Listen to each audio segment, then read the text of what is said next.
में इन दिनों बहुत ज़्यादा गर्मी पड़ रही है, बहुत कम लोग मिलते भी हैं, लेकिन देश की सियासत 2024 के मोड और मूड में आ चुकी है। देश के अलग अलग राज्यों में राजनीतिक दल अपनी तैयारी कर रहे हैं। अखिलेश यादव 80 लोकसभा सीटें जीतने का दावा कर रहे हैं उत्तर प्रदेश में, जहां फिलहाल उनके पास 3 सांसद हैं। और अखिलेश यादव ने एक बदली हुई रणनीति के तहत अब वोटरों तक यानी बूथ तक अपने कार्यकर्ताओं का सम्मेलन करने का फैसला भी किया। एक 250 नेताओं की उन्होंने बैठक भी की, जिसमें अलग अलग स्तर पर यानी बूथ लेवल पर और गांव-गांव के स्तर पर आरएसएस के जो प्रचार तंत्र है उसका मुकाबला करने की रणनीति बनाई। उधर नीतीश कुमार, अभी खबर आई कि नीतीश कुमार और तेजस्वी सरकार में एक नए मंत्री कल सुबह शपथ भी लेंगे। और महाराष्ट्र का मैंने आपको बता ही दिया। और पश्चिमी प्रदेशों में समुद्री चक्रवात का खतरा बढ़ते जा रहा है। 2 दिन बहुत महत्वपूर्ण है और किस तरीके से बहुत सारे लोगों को वहाँ से सुरक्षित विस्थापित भी कराया गया है। ये कार्यक्रम जब आप देख रहे हैं तो वहाँ की भी खबरें आती ही होंगी। लेकिन मैं सियासत की बात कर रहा हूँ। कुछ और लोग दिल्ली में बिल्कुल आम लोग बैठे थे, तो मैंने सोचा यहाँ से शुरू करते। आप कहाँ से? मैं सर बिहार से हूँ। आप? मैं इंदिरापुरम में रहता हूँ। मैं भी बिहार से हूँ। इंदिरापुरम में सन 1980 से हूँ। इंदिरापुरम गाजियाबाद अपना। आप? राजस्थान कोटा से। और आप? मैं सर बिहार से।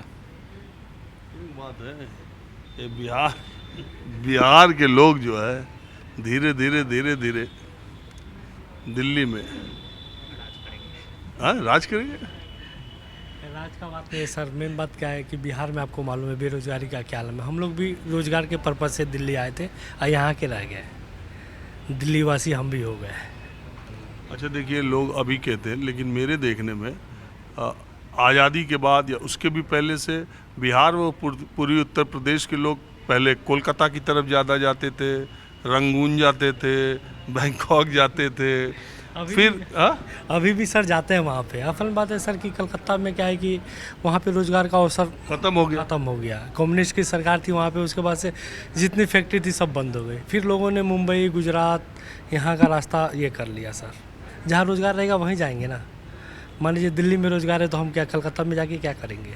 बिहार में तो आपको मालूम है क्या स्थिति है रोज़गार की या वहाँ की नेता लोग की। कुछ सुधरा है बिहार? कुछ होगा सर? क्या बताएं सर, जब तक जातिवाद ख़त्म नहीं होगा तब तक कुछ नहीं सुधरेगा सर। अभी हाल ही फिलहाल में एक पुल गिरा है, आपको मालूम है, उस पर कोई चर्चा ही नहीं करे हमारे नेता लोग। चर्चा तो कह दिए कि जो सड़क बनाने वाला मंत्रालय था वो बीजेपी के नेताओं के पास था, इसीलिए नीतीश कुमार की नज़र ही नहीं पड़ी। सर मेरे कहने का मतलब 1990 से लेके अभी तक नीतीश कुमार, लालू इन्हीं का सरकार रहा है। 32 साल से वहाँ पे दूसरी कोई सरकार है ही नहीं, तो इस पर ध्यान देना उन्हीं का काम है ना। मान लीजिए नीतीश जी कभी बीजेपी के साथ में, कभी आरजेडी के साथ में, तो उनका जिम्मेवारी तो नीतीश जी की है ना। सरकार तो उन्हीं को, जनता तो उनसे ही सवाल पूछेगी। सीएम तो हमारे वही। एक बात बताइए, जो राजनीतिक पंडित हैं जो चुनाव का आकलन लगाते हैं, वो ये मानते हैं कि 2024 में जिन 3-4 राज्यों में भारतीय जनता पार्टी को नुकसान हो सकता है, उसमें एक बिहार है, क्योंकि बिहार में 40 लोकसभा सीटें हैं। उसके पास 2019 में एनडीए के पास 39 सीटें थीं और 39 सीटें थीं। और महाराष्ट्र में उसके पास 48 में से 41 सीटें थीं, 23 उसके पास थी और 18 शिवसेना के पास थी और 17 बिहार में थी। मुझे लगता है 17 बीजेपी ने जीता था 2017 में, 19 में। तो आपको लगता है कि बिहार में बीजेपी को 2024 में नुकसान होगा? सर अभी कुछ नहीं बता सकते हैं, क्योंकि देखिए सर उस टाइम जो होता है, जो क्या बोलते हैं, लोकसभा का चुनाव तो प्रधानमंत्री के बेस पे होता है, मुख्यमंत्री के बेस पे नहीं होता, तो उसका सर अलग है। उस पर इफेक्ट तो कुछ पड़ने वाला नहीं है, क्योंकि बिहार की जो सियासत देख रहे हैं उठापटक हो रही है।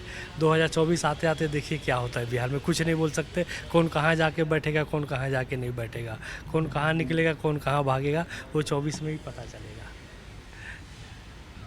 आइए कोटा वाले भाई साहब, राजस्थान में अभी आज बीजेपी की प्रेस कॉन्फ्रेंस में अशोक गहलोत पर बड़ा हमला बोले, कहा कि वो तो बहुत भ्रष्टाचार हो रहा है, और फाइल जल गई। वहाँ सोने के फाइल जली मध्य प्रदेश में, वहाँ सेक्रेटरीट में सोने का क्या गिल्ली बरामद हुई, क्या क्या हुआ। और अशोक गहलोत पर बड़ा हमला बीजेपी ने बोला, क्या उधर है राजस्थान में तो 4 महीने बाद चुनाव है। राजस्थान में कांग्रेस का जो कार्य करने का विस्तार जो कर उन्होंने किया है, तो उससे तो लगता है भाई बीजेपी पे थोड़ा प्रभाव पड़ेगा। मतलब चुनाव में जो सीटों पे जो है, सीटों के आंकलन में कुछ प्रभाव पड़ेगा। जो विकास कांग्रेस ने किया है उस दृष्टि को देखते हुए। अच्छा, एक कहते हैं ना राज और रिवाज, तो रिवाज तो यही रहा है राजस्थान का कि एक बार हो एक बार हो। बदल भी जाते हैं रिवाज भी, रिवाज ही बदल जाते हैं विकास की दृष्टि को देखते हुए। हिमाचल में तो रिवाज बदला नहीं, हिमाचल में तो हमेशा बदलती थे, बदल गया। कर्नाटक में भी 35 सालों से कोई सरकार रिपीट नहीं हुई थी, वहाँ भी वही बात आ गई। तो राजस्थान में ऐसा क्या अशोक गहलोत ने कर दिया? विकास इस बार इस 5 साल के वर्षों में जो विकास हुआ है वो काफ़ी अच्छा हुआ है। ये सचिन पायलट फैक्टर, सचिन पायलट का फैक्टर तो अब ये तो आपसी मतभेद से सुलझा ही लेंगे, आपसी उससे न सुलझा तो। सुलझ जाएगा। अच्छा एक बात, अगर हाईकमान जो बैठे हुए हैं, हाईकमान इस मैटर को सुलझा लेंगे। अच्छा एक बात बताइए, अगर वसुंधरा जी को राजस्थान का चेहरा बीजेपी नहीं बनाती है तो उसको नुकसान होगा या फायदा होगा? 100% नुकसान होगा। आप बोल रहे हैं 100% नुकसान? अभी राजस्थान से?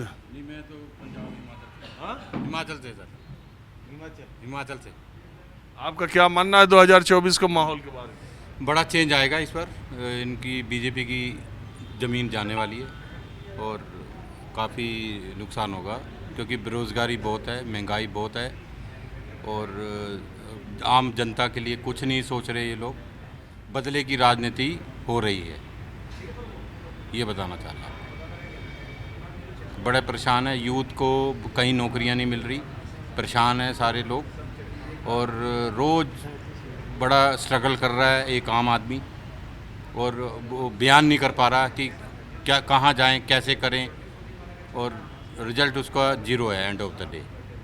तो वो कहते हैं कि पहले जो पुराना टाइम था वही वापस आ जाए, वही अच्छा है, लागू ना बेटर। आप ऐसी बात कर रहे हैं और थोड़ा नज़दीक आए आप। अभी खबर आई कि हिमाचल सरकार, ये जो सुखू गवर्नमेंट है, ये तो तनख्वाह देने के लिए इनके पास पैसे नहीं थे और चले थे वो फ्री करने। नहीं सर, बेनिफिट है अभी। वो तो 5 साल चेंज होता है। हिमाचल में तो बड़े पीसफुल लोग हैं और पीछे जो कोरोना के टाइम में देखा ही है सरकार ने, बीजेपी ने क्या किया, और बेनिफिट जो देने थे वो आज तक नहीं दिए, इसलिए लोग बदलाव चाह रहे हैं। आपका क्या मानना है? हमारा तो ये मानना है कि अभी जहाँ तक सेंट्रल का है, सेंट्रल में तो अभी बीजेपी गवर्नमेंट ही अपना परचम लहराएगा। अभी ये पता नहीं किस वजह से बोल रहे हैं, पर असलियत कुछ और है। इनकी 4-5 स्टेटों से और भी सरकार जाने वाली है और जो मेंबर ऑफ पार्लियामेंट है हमारे, चाहे दिल्ली हो एनी हो, वो कहीं मार्केट में ग्राउंड में दिखते नहीं हैं। अरे तो वो मोदी जी के करिश्मा से संसद पहुंचे कि अपने जन आधार से पहुंचे? वन मैन शो की तरह नहीं चलती है, लोगों को कुछ काम करके दिखाना पड़ता है, रिजल्ट देना पड़ता है।